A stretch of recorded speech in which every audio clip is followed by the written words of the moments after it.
அஸ்ஸலாமு அலைக்கும். Hi friends, எல்லோரும் எப்படி இருக்கீங்க? இன்றைக்கி நம்ம பேபி பொட்டேட்டோ ஃப்ரை தான் செய்ய போகிறோம். ரொம்ப ஈஸியாக செஞ்சிடலாம். ரொம்ப டேஸ்ட்டாக இருக்கும்.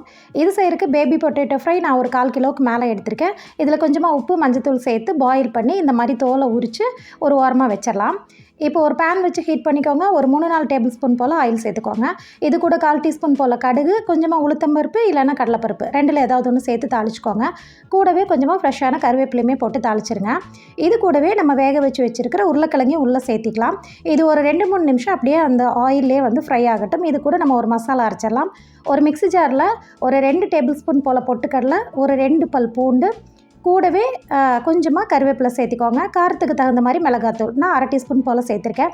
இதை அப்படியே நம்ம கிரைண்ட் பண்ணி எடுத்துகிட்டு வந்துடலாம். இப்போ இந்த பவுடரை நம்ம பொட்டேட்டோ கூட சேர்த்திடலாம். சேர்த்திட்டு ஃப்ளேமை நல்லாவே கம்மி பண்ணிவிடுங்க, இல்லைனா உங்களுக்கு கரிஞ்சிடும். கம்மி பண்ணிவிட்டு அந்த பொட்டேட்டோ கூட அந்த பவுடர் எல்லாம் நல்லா மிக்ஸ் ஆகிற மாதிரி, கோட்டிங் ஆகிற மாதிரி நல்லாவே ஃப்ரை பண்ணி விடுங்க.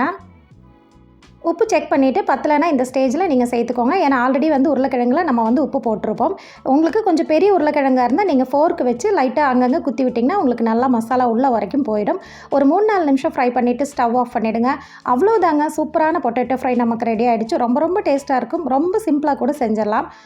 கண்டிப்பாக நீங்களும் உங்கள் வீட்டில் ட்ரை பண்ணி பாருங்கள். நம்ம சேனல் இப்போ தான் ஃபஸ்ட் டைமாக பார்க்குறீங்க அப்படின்னா நம்ம சேனல் சப்ஸ்கிரைப் பண்ணி ஃபாலோ பண்ணுங்கள். நெக்ஸ்ட் வீடியோவில் பார்க்கலாம். தேங்க்ஸ் ஃபார் வாட்சிங்.